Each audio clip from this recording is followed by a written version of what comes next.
অন্যান্যদের মতন তারাও লাইনে গেছিলেন ভোটার। একবার কথা বলছি, আপনার এই অবস্থা আপনাকে জিজ্ঞেস করতে পারছি না প্রশ্ন, কিন্তু একটা প্রশ্ন করতে হচ্ছে, কতজনের গুলি লেগেছিল আপনার মনে আছে কিছু? 8 জন টোটাল, 8 জন, 4 জন মারা গেছে। মোট 8 জনের গুলি লেগেছে?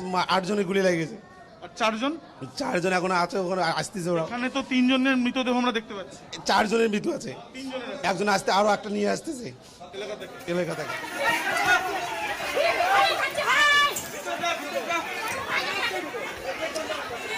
শুরু একটা আইপিসি ফোলা মুলে আসুন, মোর ফোনটা উঠাচ্ছে না, ফোন লাগা চলো।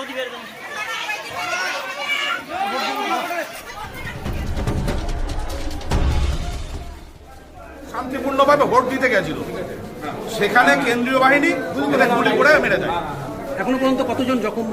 ভোট দিচ্ছে আমাদের কর্মীরা, তাতে দাঁত চেপে লড়াই করছে, সেই লড়াইয়ের মনোবল ভেঙে ফেলার জন্য এই কাণ্ড করেছে। এই ঘটনার জন্য কারা দায়ী? মুখ্যমন্ত্রীর সাথে কোনো নির্বাচন কমিশন দায়ী, বিজেপি দায়ী। স্বাগত বন্ধুরা, আপনারা দেখছেন ইভা নিউজ 24। আপনাদের জন্য গুরুত্বপূর্ণ একটি আপডেট। শীতলকুচির কাণ্ড।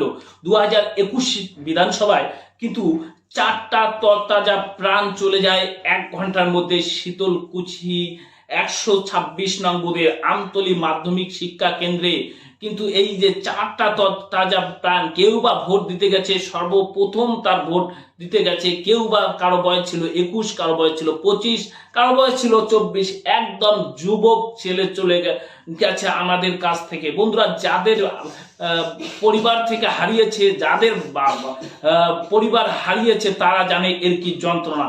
আমরা 2024 এ দেখতে পারবো না, কি গ্যারান্টি রয়েছে? আমাদের কিছু প্রশ্ন রয়েছে, আপনাকে জানতে হবে, অবশ্যই এগুলো জানতে হবে। ভোট দেওয়ার আগে আমি বলবো আপনাকে জানতে হবে। এই শীতলকুচি কাণ্ডে যে অফিসার দায়িত্বে ছিলেন তার নাম হচ্ছেন দেবাশিস ধর। এই দেবাশিস ধরকে ইতিমধ্যেই কিন্তু বিজেপির তরফ থেকে প্রার্থী করা হয়েছে। কোথায় প্রার্থী করা হয়েছে? বীরভূমে প্রার্থী করা হয়েছে। এনার কিন্তু চ্যালেঞ্জ হবে শতাব্দী রায়ের সঙ্গে। হ্যাঁ বন্ধুরা, আমরা দেখতে পেলাম একজন আইনজীবী, আমরা দেখেছি কিছুদিন আগেই যে রায়গুলো দিয়েছিল, সেগুলো কিন্তু বেশিরভাগ রায়ে কিন্তু সরকারের বিরুদ্ধে গিয়েছিল, অর্থাৎ রাজ্য সরকারের বিরুদ্ধে গিয়েছিল। সেখানে যে বিরুদ্ধে যাবে সেটি বড় কথা নয়, সে কিন্তু সেই সময় যারা চাকরি প্রার্থী রয়েছে তাদের কাছে কিন্তু ভগবানের তুল্য ছিল। কিন্তু সেখানে দেখা গিয়েছে সেই অভিজিৎ গঙ্গোপাধ্যায় কিন্তু সদ্য কিন্তু বিজেপিতে যোগদান করলেন এবং বিজেপির টিকিটে কিন্তু লড়ছেন। বন্ধুরা, আমরা দেখছি তিনিও কিন্তু তার পদ থেকে পদত্যাগ করছেন, আইনজীবী থেকে পদত্যাগ করছেন। সময়ের আগেই তিনি কিন্তু পদত্যাগ করছেন। যারা আজকে দেখছি সরকারের এগেনস্টে কাজ করছে, রাজ্য সরকারের এগেনস্টে কাজ করছে, কিংবা কোনো একটা সুনাম করছে, তাকেই কিন্তু একদম কিন্তু তাকেই বিজেপি পদ দিচ্ছে, বিভিন্ন কিন্তু প্রার্থী বানাচ্ছে। আমরা যদি দেখতে যাই যে এই যে দেবাশিস ধর, তার কি ভূমিকা ছিল শীতলকুচি কাণ্ডে, সেখানে কিন্তু 8 জন ব্যক্তি কিন্তু আহত হয়, সেখান থেকে 4 জন ব্যক্তি এক্সপার্ট ডেথ হয়ে গেছে। সেখানে আপনার ভাবলে 4টা ব্যক্তি একটা বুধেই একসঙ্গে গুলিতে মারা গেছে, বিএসএফের গুলিতে। ভাবুন একটু, আপনার হৃদয়ে কেঁপে যাবে। হ্যাঁ বন্ধুরা, আমাদের এখানে প্রশ্ন থাকবে। আজকে আপনি ভাবছেন কোনো ব্যাপার নয়, এই যে আপনার পরিবারে যদি হতো, যে পরিবারগুলো আজকে হারিয়েছে তার স্বজনকে, তারা জানে কতটা কষ্ট। হ্যাঁ, এটাও সত্য যে রাজ্য সরকার তাদেরকে চাকরির ব্যবস্থা করে দিয়েছে, চাকরিটাই কিন্তু লোকটাকে নিয়ে আসেনি, লোকটা সেই মানুষটা কিন্তু তাদের কাছ থেকে চলে গেছে। বন্ধুরা, এবার আমার আজকের ভিডিওটা হচ্ছে, আমরা দেখতে পাচ্ছি দেবাশিস রায়ের কি ভূমিকা ছিল। দেবাশিস রায় এখন মিডিয়ার মধ্যে যে বক্তব্যগুলো দিচ্ছেন, তিনি বলছেন যে 126 নম্বর booth under Sitalkuchi assembly constituency, PS Mathabhanga. এখানে ভোট পর্ব মোটামুটি 9:30 অবধি ঠিকঠাক চলছিল, কিন্তু 9:45 নাগাদ একজন লোকাল ছেলে অসুস্থ হয়ে পড়ে। সে অসুস্থ হয়ে যাওয়ার পরে 2-3 জন তার চিকিৎসা করছিল, কিন্তু সেটা দেখে CISF-এর 2-1 জওয়ান গিয়ে তাদের জিজ্ঞেস করে যে কি হয়েছে। এটাতে একটা রিউমার ছড়িয়ে যায় যে তাকে হয়তো CISF-এর জওয়ানরা মারধর করেছে। সেটা শুনে প্রায় 300-350 গ্রামবাসী, যাদের মধ্যে ম্যাক্সিমাম মহিলা, বিভিন্ন রকম তাদের হাতে লোকাল মেড অস্ত্রশস্ত্র ছিল, মানে দা, মানে খুন্তি বা এরকম ধরনের জিনিসপত্র ছিল, তারা তাদের উপরে অ্যাটাক করে।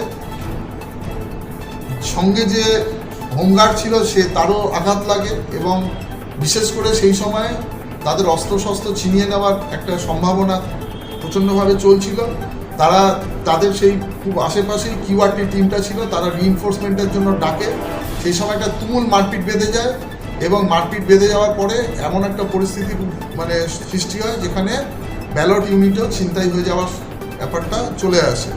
তো সেই সময় সিআইএসএফ এর যে বাহিনী ছিল, ইনক্লুডিং দেয়ার কিউআরটি, তারা বাহিনীর 567C এরা ফায়ার ওপেন করে। 15 রাউন্ড ফায়ার হয়। 15 রাউন্ড ফায়ার হওয়ার পরে 4 জন মারা যায়।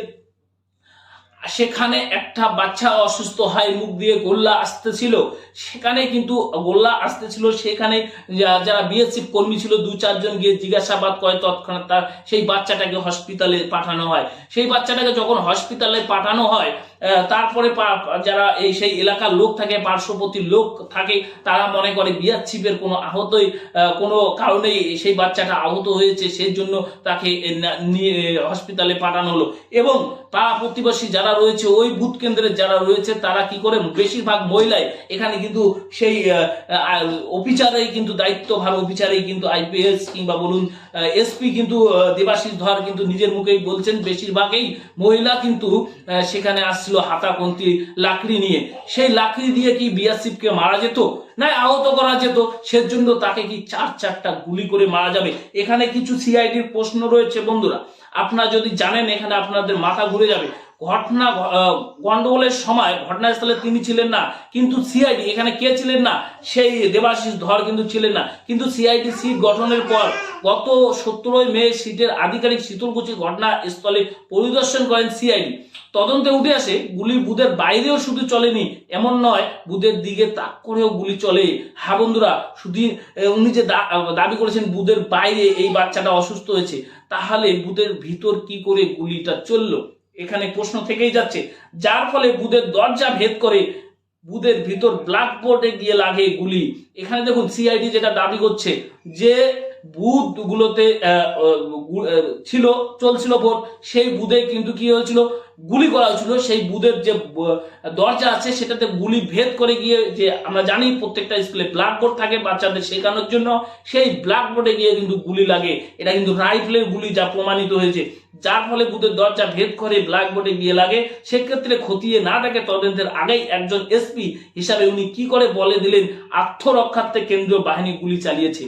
কি করে বলেন যে তিনি কিন্তু দাবি করেছেন যে সেখানে আত্মরক্ষার্থে ওখানে অনেকগুলো বিএসএফ ছিল, ধরুন 4-5-7 জন বিএসএফ ছিল, কিন্তু গ্রামের লোক তাদেরকে পিটিয়ে মারতে কখনোই পারতো না হাতাকন্তি দিয়ে। হয়তো ভয় দেখাতো, তেনারা কি করতে পারতো, ফাঁকা গুলি করতে পারতো, ওয়ার্নিং দিতে পারতো, কিংবা প্রয়োজনে আরো সেনা রাখতে পারতো, কিন্তু এইভাবে যে গুলি করে তাদেরকে মারা হলো। বন্ধুরা, অবশ্যই আমি বলবো আপনারা যারা ভোট দিবেন, ভোট দেওয়ার আগে এই যে শীতলকুচির ঘটনাটা একটু মনে করুন যে আপনারা কি করবেন। শীতলকুচিতে কি হয়েছিল বন্ধুরা, 4টি প্রাণ চলে গেছিল। এখানে দেবাশিস ধর কিন্তু এক বিজেপির কাছে কিন্তু দেবাশিস ধর প্রিয় হয়ে গেছে। তাকে সেজন্য সদ্য দেবাশিস ধর কিন্তু এতদিন ধরে কিন্তু সাসপেন্ড ছিলেন, সদ্য তিনিও কিন্তু সে তার পদ ত্যাগ করে কিন্তু এই যে এমপি ভোটে আবার কিন্তু তিনি কি করলেন, দাঁড়ালেন। দাঁড়িয়ে কি করবেন, বিজেপির হয়ে তিনি লড়বেন। কার সঙ্গে লড়বেন? শতাব্দী রায়ের সঙ্গে লড়বেন। ইনি কি জিতবেন? এই যে শীতলকুচির ঘটনা কি মানুষ জানে না? আমাদের প্রশ্ন এখানেই থাকবে।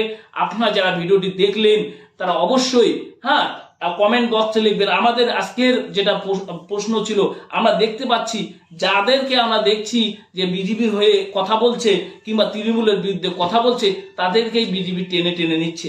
আমরা দেখেছি বিরোধী দলনেতা শুভেন্দু অধিকারী টাকা নিতে, সেই শুভেন্দু অধিকারী এখন বিজেপির leader head of the command, তিনি কিন্তু বিজেপির লিডার। আপনারা চোরে যদি বড় বড় বাতালা দেয়, চোরে যদি আপনার অশিক্ষিতই যদি আপনাদের শিক্ষা দেয়, তাহলে কি আপনারা সঠিক শিক্ষা পাবেন? আজকের প্রোগ্রাম শেষ করলাম, ভালো থাকবেন, নমস্কার। অবশ্যই লাইক করবেন, কমেন্ট করবেন, আর প্রচুর পরিমাণে শেয়ার করবেন।